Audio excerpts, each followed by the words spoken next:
روشنی میں سب سے پہلے تو یہ جو یوم عرفہ کا دن ہے آج سعودیہ میں جمعے کے دن آیا ہے۔ عموماً عوام الناس کے اندر یہ بات مشہور ہے کہ اگر جمعے کے دن حج آئے تو یہ حج اکبر ہوتا ہے۔ یہ 100% ایک جھوٹی بات ہے جسے کوئی بھی مکتب فکر آن نہیں کرتا۔ اس کی وجہ یہ ہے کہ جمعے کے دن اگر حج آ بھی جائے تب بھی حاجیوں نے جمعے کی نماز نہیں پڑھنی ہوتی، نہ وہاں پر جو امام کعبہ ہیں یا جو بھی خطیب ہیں انہوں نے جمعے کی نماز کروانی ہوتی ہے۔ سنت یہ ہے کہ جمعے والے دن بھی آپ نے ظہر اور عصر کی نماز اکٹھی کر کے میدان عرفات میں پڑھنی ہے، لہذا جمعہ تو ہوتا ہی نہیں ہے، جس کی نسبت کی وجہ سے اسے حج اکبر لوگ سمجھتے تھے، جمعہ تو پڑھنا ہی نہیں۔ دوسری بات، حج اکبر قرآن و سنت کی اصطلاح کے اندر اس حج کو کہا جاتا ہے جسے ہم عموماً حج بیت اللہ کہتے ہیں، اور حج اصغر یعنی چھوٹا حج عمرے کو کہا جاتا ہے۔ حج اکبر عام حج اور حج اصغر عمرہ۔ اور یہ میں اپنی طرف سے بات نہیں کر رہا، سورہ التوبہ کی شروع کی جو 6 آیات ہیں، مشرکین عرب کو فائنل دھمکی دی گئی اللہ کی طرف سے کہ اب چونکہ تم نے وقت کے پیغمبر کا انکار کیا ہے اور اللہ تعالیٰ کی یہ سنت ہے کہ عذاب استیصال آ جاتا ہے پیغمبر کا انکار کرنے کے سبب،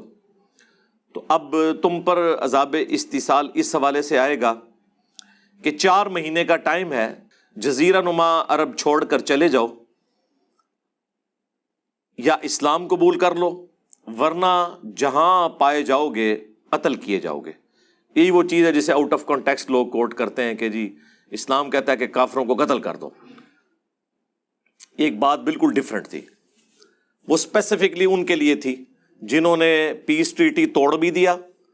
پلس اس کے پیچھے آلموسٹ 23 سال کی دعوت تھی، تو اللہ کی طرف سے عذاب تو آنا تھا نا، پتھروں کی شکل میں، سمندر میں غرق کرنے کی شکل میں، ہوائی جھکڑ کی شکل میں، زمین میں دھسائے جانے کی شکل میں۔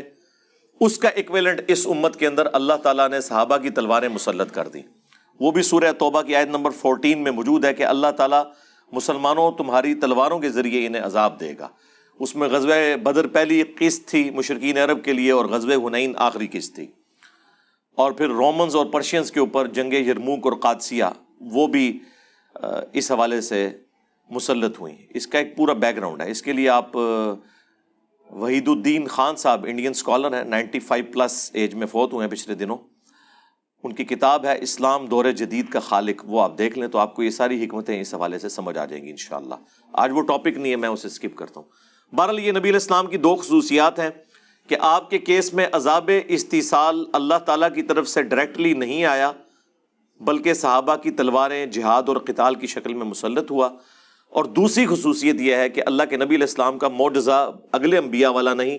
بلکہ یہ معجزہ قیامت تک کے لیے معجزہ ہے۔ انا نحن نزلنا الذکر وانا لہ لحافظون، بے شک اس الذکر یعنی قرآن یاد دہانی کو ہم نے نازل کیا، ہم اس کی حفاظت کرنے والے ہیں۔ اگلے انبیاء کے معجزات جو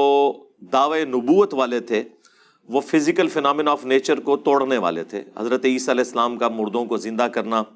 حضرت موسیٰ علیہ السلام کا لاٹھی کو اژدہا بنا دینا، اس قسم کا کوئی معجزہ نبی علیہ السلام کو دعوی نبوت کے لیے نہیں دیا گیا۔ ویسے آپ کے بہت معجزات ہیں اس قسم کے، لیکن وہ دعوی نبوت والے نہیں،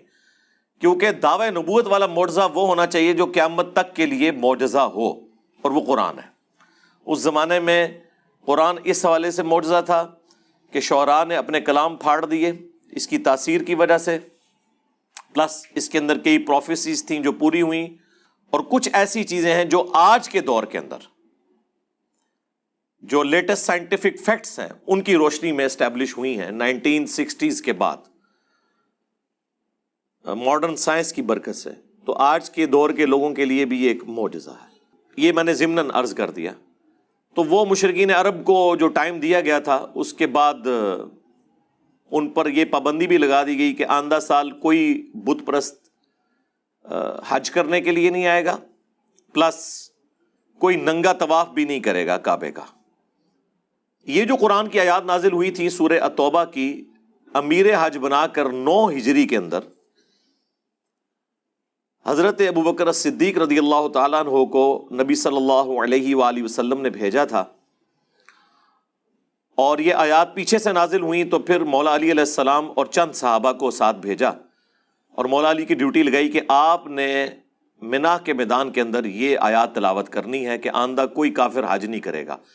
9 ہجری کا وہ آخری حج تھا جو مسلمان اور مشرکین عرب نے اکٹھا کیا، اور اس میں امیر حج حضرت ابو بکر تھے۔ اس سے اگلے سال پھر 10 ہجری میں اللہ کے نبی صلی اللہ علیہ وآلہ وسلم بنفس نفیس تشریف لے گئے تاکہ لوگوں کو احکام حج بھی سکھائے، اور اس سے اگلے حج کی نوبت ہی نہیں آئی، اللہ کے نبی علیہ السلام دنیا سے تشریف لے گئے۔ تو عرب کے اندر ایک کلچر تھا کہ جو قبیلے کا سردار ہے یا تو وہ اناؤنسمنٹ کرے گا یا اس کی طرف سے سب سے قریبی جو اس کا ہے وہ اناؤنسمنٹ کرے۔ اس حوالے سے سیدنا علی رضی اللہ تعالیٰ عنہ حضور کے قریبی تھے، آپ خود تو نہیں گئے، حضرت علی کو بھیجا، اور وہاں پر حضرت ابوبکر صدیق رضی اللہ تعالیٰ عنہ نے پہلا سوال یہی کیا کہ آپ امیر بنا کے بھیجے گئے ہیں یا اناؤنسمنٹ کے لیے آئے ہیں؟ کیونکہ اگر آپ امیر ہیں تو میں امارت آپ کے حوالے کروں گا۔ حضرت علی نے فرمایا کہ میں امیر حج نہیں بنا کے بھیجا گیا، امیر حج آپ ہی ہیں، لیکن یہ announcement on the behalf of profit میں نے کرنی ہے۔ تو آپ نے پھر منا کے میدان کے اندر 10 ذوالحجہ قربانی کے دن یہ اناؤنسمنٹ کی کہ آج کے بعد کوئی مشرک حج کے لیے نہیں آئے گا، اور کوئی ننگا طواف نہیں کرے گا، اور جو مشرکین عرب ہیں ان پر اللہ کی طرف سے یہ عذاب استیصال ہے کہ یا تو اسلام قبول کریں یا جزیرہ نما عرب چھوڑ کر چلے جائیں، ورنہ جہاں پائے جائیں گے قتل کیے جائیں گے۔ وہ تو پھر اللہ کی رحمت ہوئی کہ اکثر نے اسلام ہی قبول کر لیا، اس قتل تک نوبت ہی نہیں آئی الحمدللہ۔ دیکھیں پورا مکی قرآن دھمکیوں سے بھرا ہوا، اور اللہ کی رحمت کا غلبہ دیکھیں کہ at the end of the day اللہ کے نبی علیہ السلام نے بھی سب کو معاف کر دیا، لا تثریب علیکم اليوم، آج کے دن تم پر کوئی گرفت نہیں ہے۔ بہرحال یہ اناؤنسمنٹ جو ہوئی تو یہ حدیث بخاری میں کئی جگہ پر آئی ہے اس اناؤنسمنٹ سے متعلق، اور اس کے اندر بھی موجود ہے سورہ توبہ کی آیات میں کہ حج اکبر کے دن یہ اناؤنسمنٹ کر دو کہ اللہ تعالیٰ اور مشرکین کا جو عہد ہے اس حوالے سے وہ ختم ہے، اب 4 مہینے کا ٹائم ہے، یا تو عرب کی سرزمین چھوڑ جائیں یا اسلام قبول کریں، ورنہ جہاں پائے جائیں گے وہ قتل کیے جائیں۔ تو حج اکبر کا دن، حج اکبر کا لفظ یہ قرآن میں سورہ التوبہ کے اندر ہے، حالانکہ وہ جس حج اکبر کے موقع پر اناؤنسمنٹ ہو رہی تھی اس سال حج جمعے کے دن آیا ہی نہیں تھا، کیونکہ وہ 9 ذوالحجہ جو یوم عرفہ تھی وہ 9 ہجری کی تھی۔ 10 ہجری کی جو یوم عرفہ آئی ہے نا، جو نبی الاسلام نے حج کی ہے، وہ بخاری اور مسلم میں آتا ہے کہ وہ آئی تھی جمعے کے دن، جو سیدنا عمر نے کہا کہ ہمارے لیے تو وہ عید کا ہی دن تھا، کیونکہ اللہ نے 2 عیدیں دی تھی، جمعے کا دن اور عرفہ کا دن۔ جب ایک یہودی نے سوال کیا کہ آپ کی کتاب کے اندر یہ آیت نازل ہوئی ہے الیوم اکملت لکم دینکم واتممت علیکم نعمتی ورضیت لکم الاسلام دینا، آج کے دن میں نے تمہارے لیے تمہارے دین کو مکمل کر دیا اور اپنی نعمت تم پر تمام کر دی، اور اسلام کو ایز اے ریلیجن تمہارے لیے پسند کیا۔ تو یہودی نے کہا کہ اگر یہ آیت ہم پر نازل ہوتی ہم تو اسے عید کا دن بناتے۔ تو سیدنا عمر نے کہا کہ اللہ نے ہمیں پہلے ہی اس دن 2 عیدیں دی ہوئی تھی، یوم عرفہ اور جمعے کا دن۔ تو یہ 2 عیدیں جس یوم عرفہ کے دن آئی تھیں وہ 10 ہجری کا یوم عرفہ تھا، اور حضرت ابوبکر صدیق نے جو یوم عرفہ وہاں پر گزارا امیر حج کے طور پر وہ 9 ہجری کا تھا۔ تو 10 ہجری والا تو جمعے والے دن آیا ہے،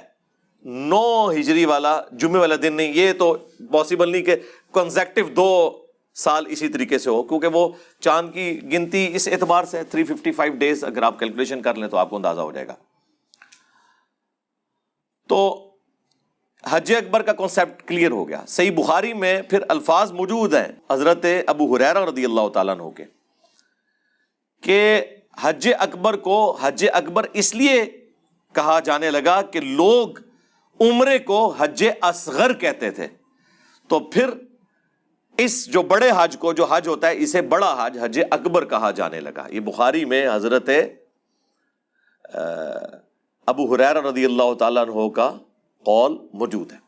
اور اس کو سپورٹو نبی الاسلام کی مرفوع حدیث بھی ہے بخاری اور مسلم کی، جو بڑی لمبی حدیث ہے۔ جب نبی الاسلام نے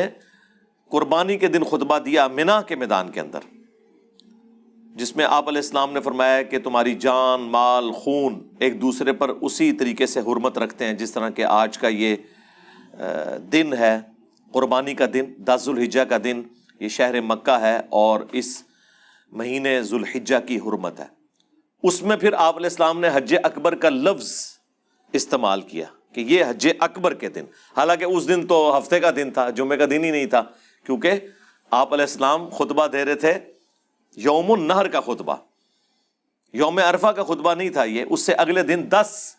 ذوالحجہ قربانی کے دن کا خطبہ تھا۔ تو لہٰذا اس میں بھی یہ چیز کلیئر ہو گئی کہ حج اکبر جو ہے اس سے مراد جمعے کے دن حج کا آنا نہیں ہے، بلکہ اس سے مراد یہ ہے کہ جو حج کا دن ہے، اور جو عمرہ ہے وہ چھوٹا ہے۔ بخاری مسلم میں ایک اور حدیث ہے کہ جو شخص رمضان مبارک میں عمرہ کرے گویا اس نے حج کیا۔ اس حدیث سے بھی پتہ چلا کہ عمرے کے لیے بھی حج کا لفظ بولا جاتا ہے، اور مسلم شریف میں یہاں تک الفاظ ہیں گویا اس نے میرے ساتھ حج کیا، لیکن وہ راوی کہتا ہے کہ مجھے بھول گیا کہ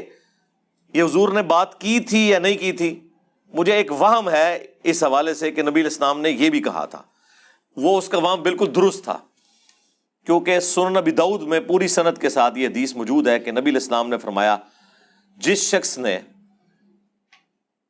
رمضان مبارک میں عمرہ کیا گویا اس نے میرے ساتھ حج کیا۔ تو لہٰذا وہ مسلم شریف والی حدیث بھی اس حوالے سے ویریفائی ہو گئی الحمدللہ۔ یہ میں نے ساری باتیں اس لیے کی کہ پبلک کے اندر مس کنسیپشن اس حوالے سے